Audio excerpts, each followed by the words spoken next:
వానాకాలం వస్తూ చల్లదనాన్ని తీసుకొచ్చింది గానీ, దాంతో పాటు దోమలను గూడా తీసుకొచ్చిందండి. దోమ బాధ అంతా ఇంతా కాదు. ఏదో జస్ట్ నిద్ర డిస్టర్బ్ అవుద్ది అని కూడా కాదండి. జీవితాలే డిస్టర్బ్ అయిపోతూ ఉంటాయి.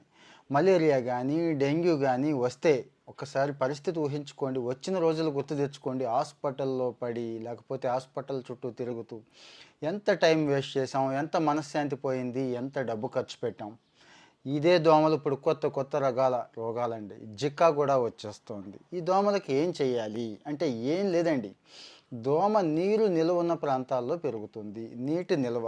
నీరు ఎక్కడైతే ఒక 5, 6 రోజులు నిల్వగా ఉంటుందో జనరల్‌గా ములుగు కాలువలు కానీ, ఖాళీ నీటి కుంటలు కానీ అక్కడ నిల్వ ఉంటుంది. యాజ్ ఎ ఎక్స్‌పర్ట్‌గా నేను చెప్తున్నాను గత 20 సంవత్సరాల నుంచి.